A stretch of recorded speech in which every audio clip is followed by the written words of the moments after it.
Hi, everyone. Welcome to our midweek Montessori live stream. We are very excited today because we have a guest who we enjoy watching on social media. We enjoy watching at conferences like Childhood Potential. So with us today, we have Linda Apostle, who is just an all-around amazing Montessorian, a homeschool resource for so many folks.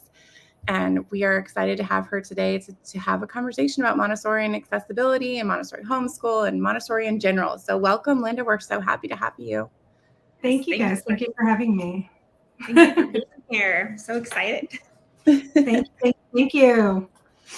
So I like to let our guests introduce themselves because I feel like when I introduce them, I don't do them justice usually to their current situation and what they're passionate about at the moment. So if you could tell us a little bit about how you got into Montessori, like what you're doing now, what you're passionate about in the realm of Montessori education at the moment, we'd love to hear. Sure. Long story short, I got into Montessori as a Montessori parent some 13, 14 years ago when I was brand new, a brand new parent, bright-eyed and bushy-tailed, with all the rose-colored lenses and all the optimism in the world.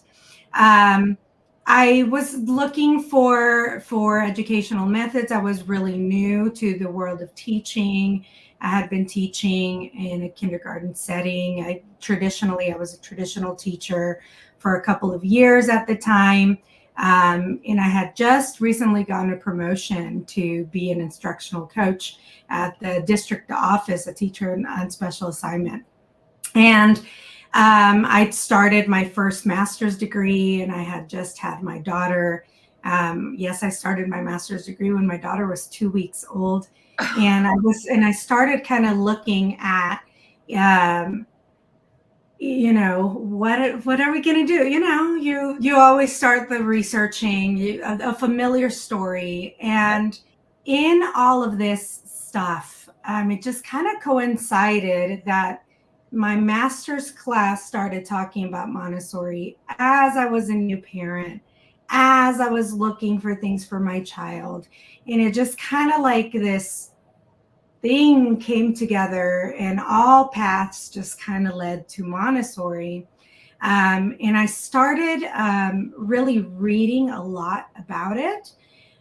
Later, many years later, I will find out that I have OCPD, obsessive compulsive personality disorder, and which we'll explain a lot later on. But I really started getting kind of like hyper focused on Montessori, and I started reading a lot, almost like obsessively, right? Obsessive compulsive. And I just got bit by the bug, and I just feel like from that day on, I just through self-study kept going.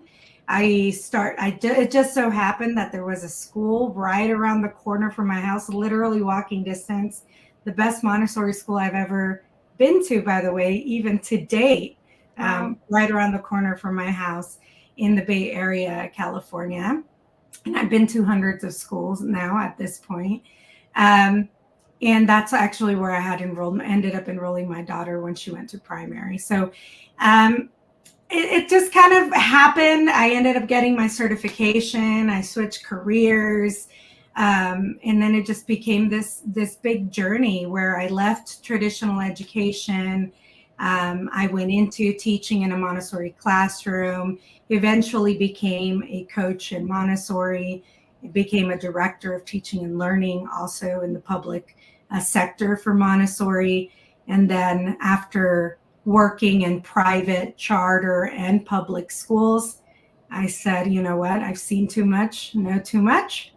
And I left the system altogether, and I started homeschooling. And now I serve the homeschool sector and alternative education settings as a coach, and I support people in learning Montessori education outside of institutionalized settings.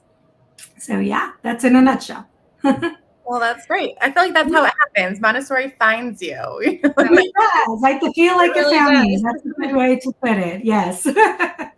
For sure. Yes. Well, I think that what you're doing really fills a huge need in the Montessori education world, because there is not a ton of homeschool resources that are really authentic and super high quality. And what you're doing is, as being a coach to parents and being a resource for them, is a huge benefit to all Montessori parents who want to do it at home, because it's not easy to do.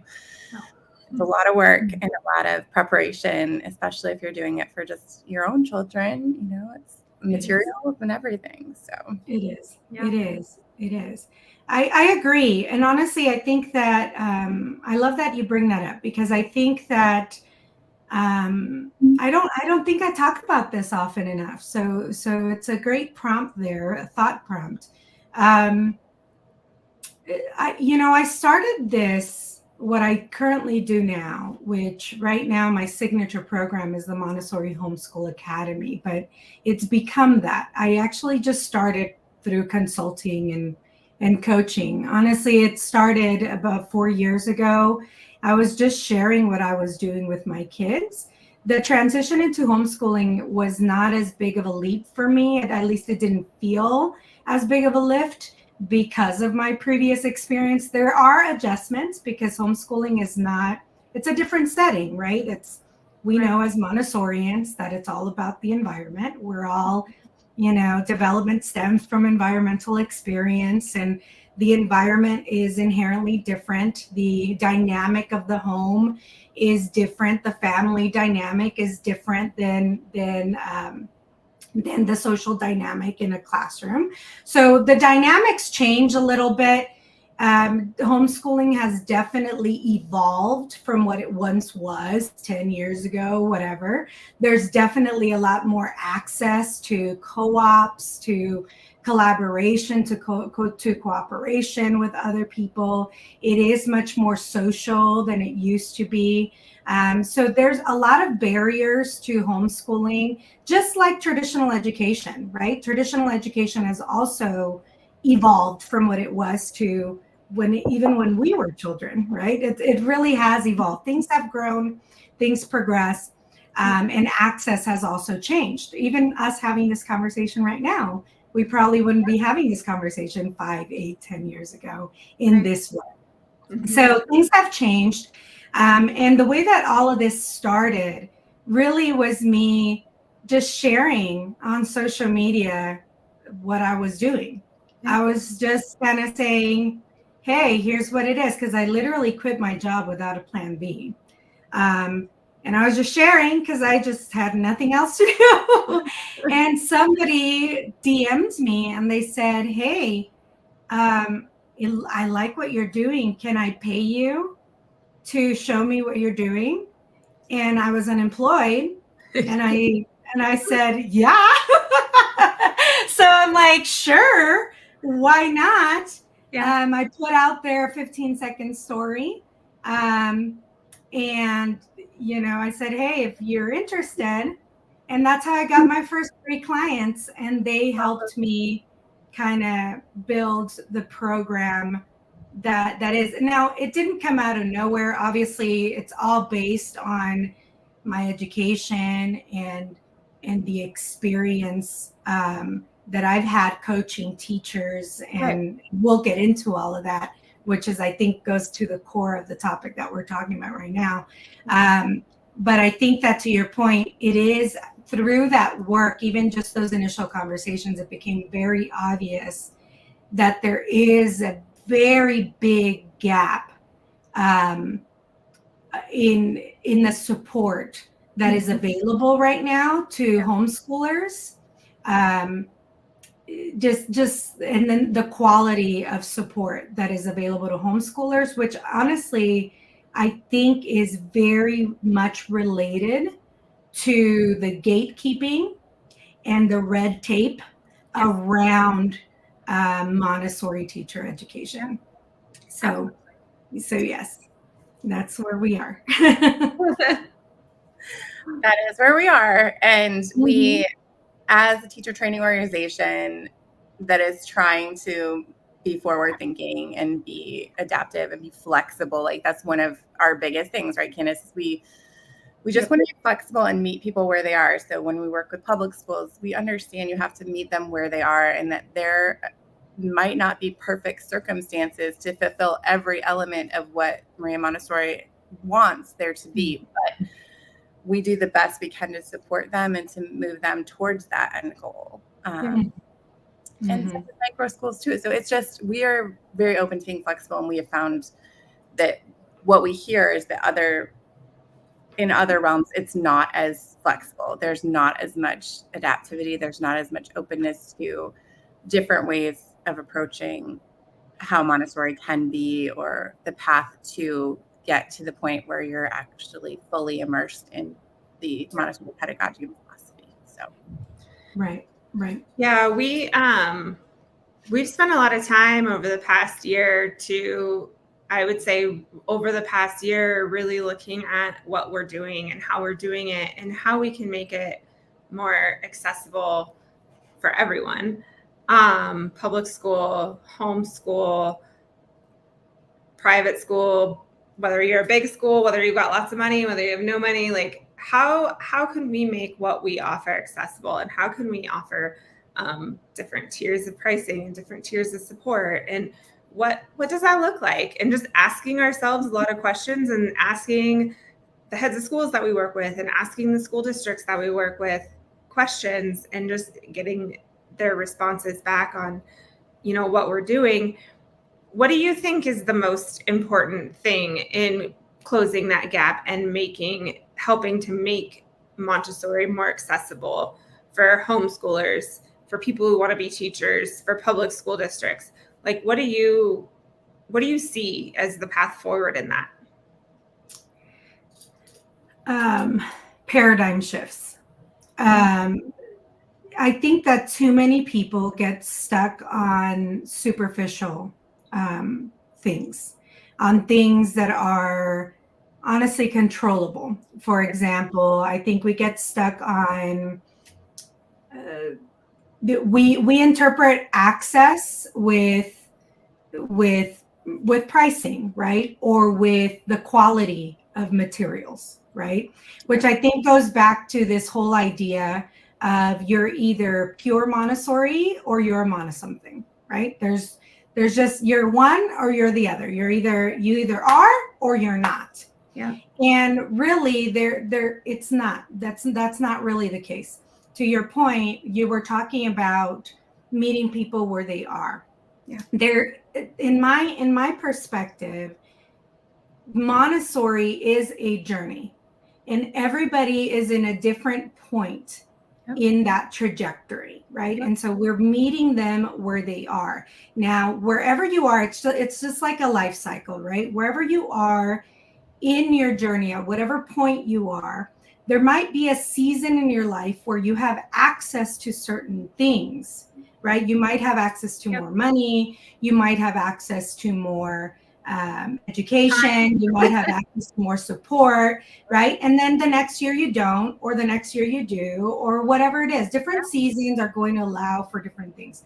Life is not stagnant, right? So we need to kind of open ourselves up to the idea that as humans, as adults, right, life does not end. Our development does not end in adulthood at 18, right? We continue. And so you know what I mean? I learn something new every day. Yes, right? So I think it's important.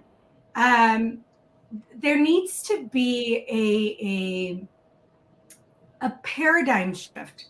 I think that we talk past each other in a lot of ways.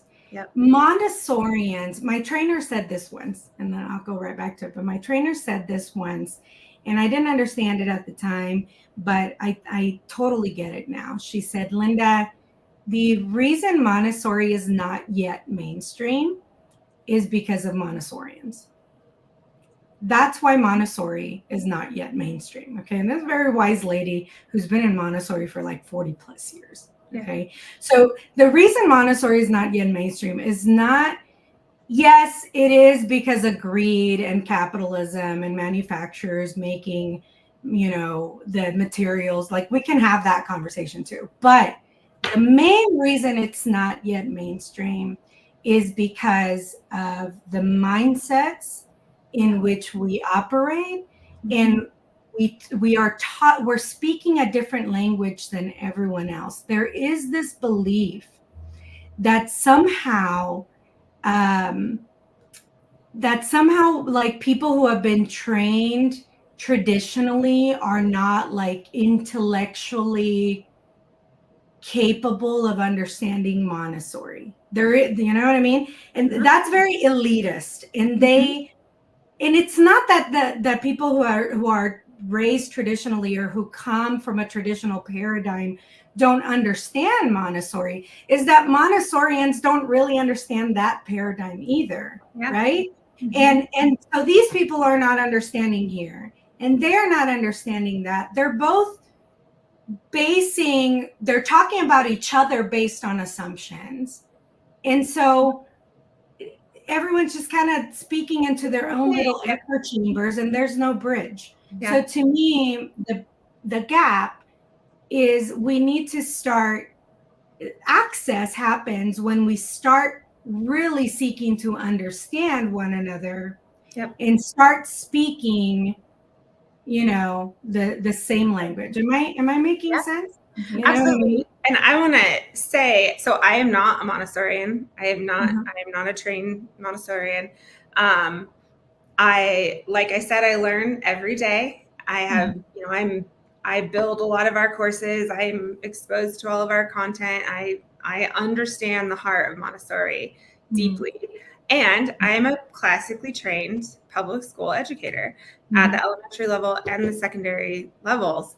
And I see, and maybe this is part of why we're going in this direction, but I see both sides of it. I see the value of Montessori, and I see the limitations of implementing it in a traditional public school setting. And I understand it. And I've experienced the, well, you can't understand. Well, I can, and I do. And so it's just it's interesting you said that. And it's an interesting dynamic that I never put words to. I never feel like an outsider, but there are sometimes cases where I'm like, would it have served me, or would it still serve me to go and get my Montessori certification? I don't think that it would. It's not going to change my heart at this point towards Montessori. I love it. I love everything about it. So it's just a different perspective. I agree. And I agree wholeheartedly. Right. And that's exactly always my point, right? A credential does not make a Montessori teacher any more than a piece of paper makes a marriage. Okay. It is something that helps you. It can it's a symbol of your commitment to something. It represents something. It represents a commitment. But I've met enough Montessorians with credentials that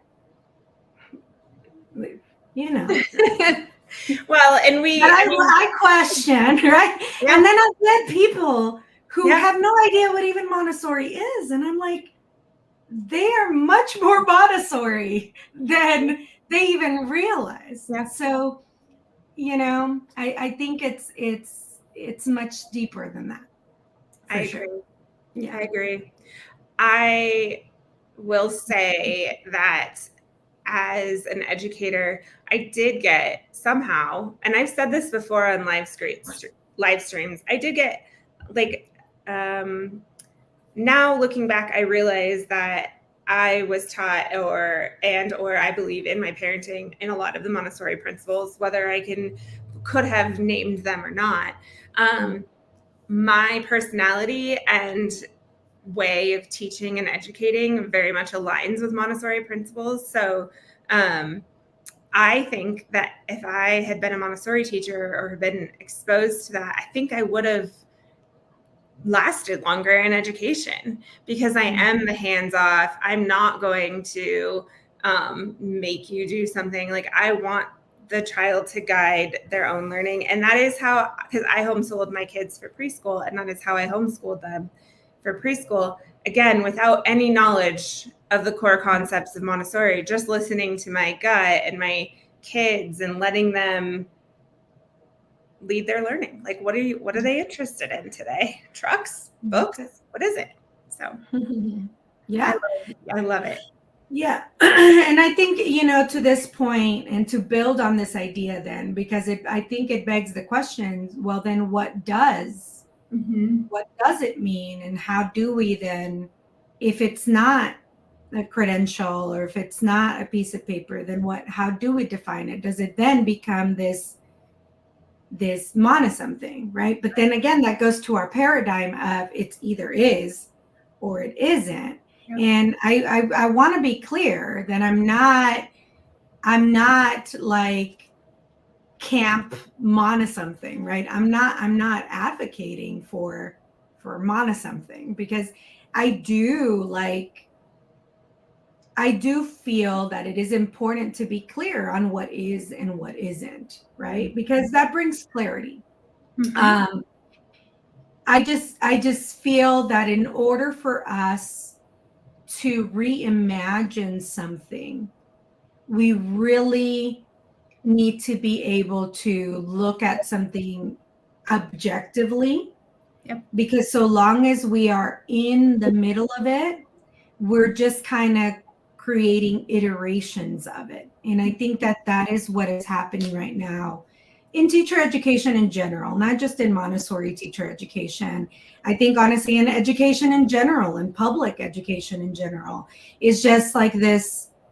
It's a different version of what came before it. It's not really anything new and innovative. Right. And you see it all over the internet, teachers saying behaviors are worse than they've ever been before, and kids are just not learning, and the parents and and everybody's pointing fingers, and it's everybody else's fault. And in my humble opinion, my scientific Montessorian observation, I really feel that the root cause of it is that we haven't really reimagined it. It's the same as it was, right? So if kids are not learning the way we're teaching, then maybe we should teach the way they learn, right? I forget who said that. I think it was Alfie Kohn. Yeah, I would think. Yeah, I mean, and just to circle back to Montessori, I mean, I think within the training phase of someone's life around Montessori, it's important to know, what is Montessori? What is Montessori as it defined it? Let's go back to the root. Let's look at what Maria Montessori wrote. We have her books. Let's look at what the heart is of what she was doing. And what the heart is of what Madame Kaspari was doing, and what Mary Ellen Mons learned from Kaspari. Like, let's look at that and look at that framework and structure, and let's look at what our schools need and what our kids need, and how to implement those things in the best way to serve them, because those principles work. They still work. They worked then. But how we apply them today might be bring them now. Yeah. And that's what I love about. And of course, we're going to talk a tiny bit about, our courses and our programs, because, but that is, when we rebranded, we also restructured all of our programs. And so we made the essentials at a lower price point that we can sustain and offer the same It's the same content. It's our same exact content as our MACD accredited course. It's literally the same course. It's just presented in a slightly different format with less teacher support. And so it's like less overhead for us. Therefore, we can pass that savings on. We have, just the online career starter portion where you can just get started on the content and start figuring out what you need. And we have the content that is the online career pro that is completely accessible and completely doable without any travel or in-person training. And some people need that, and more than they need the MACD certification. So we're trying so hard to like hit everybody where they are. And I love that. I do love that. And I did have a chance to look at your program because it is one of those things where, like I said, where people are on their journey and it is a journey. It is something that builds on each other. I think that part of the limitation that I see, right, in building this bridge is this understanding that it's a one and done. Right. This understanding, this fixed idea that I'm going to go to a training, I'm going to learn all the lessons, and then I'm just going to go plan them out. Check. I did the golden bead. I did this. And then the child's going to do it, and then they're going to know how to do it. And again, it's the implementation that's where the Montessori magic happens. That's where the lifelong learning, and a lot of parents really need that support. And so I love that I did check out your programs, and I love that you guys have kind of chunked it a little bit to support where people are. To your point, to this point that I was trying to make with, there's times in your journey, maybe for my specific audience, maybe where I get a lot of parents who are brand new. Believe it or not, sometimes I get parents who are trying to get pregnant. They're not pregnant yet. Some are pregnant, some are like have infants, but some are like in the trying space, or they're like, we're going to be trying in the next 6 months, that kind of stuff, trying to conceive. So, there's a lot of foundational courses, and so it's great to have resources to say, maybe going into a foundations course so that you can understand kind of the principles, understand the philosophy, understand the pillars, because these are things that, these are things that influence your lifestyle. They influence kind of your outlook in life, that apply to just who you are, your being, that you can take at any time, So I love that you guys have those types of workshops and offerings, because I think it does support people at different points in their journey. And that does help in making the method more accessible. Yeah. And so that is very, that's a nice way to kind of accommodate for those different seasons in people's lives, for sure. Yeah. I think you do something similar with like having your course, but then coaching and consulting and being there, because things change, right? Those parents who are the parents of infants are not even yet parents yet, are then going to be the parents of primary age children. And they're going to have different hurdles that they're trying to cross. And that's the same way, like when we give training to teachers, then they go and teach and they're not meeting state standards that they need to meet, or the private school doesn't have the resources that they need. Like, how do we meet them where they are continually and give them consulting, give them coaching, give them professional development ongoing that they need to keep that Montessori spirit alive, right? Because it's all about the spiritual transformation of the teacher too. And where you are, and you can get burnout, and you can get frustrated, and you can get overwhelmed. And I think you talk about that a lot too, about the overwhelm of the homeschooling and of big parenting and of everything. And that reinvigorating the spirit of Montessori in people and being there for them is is important.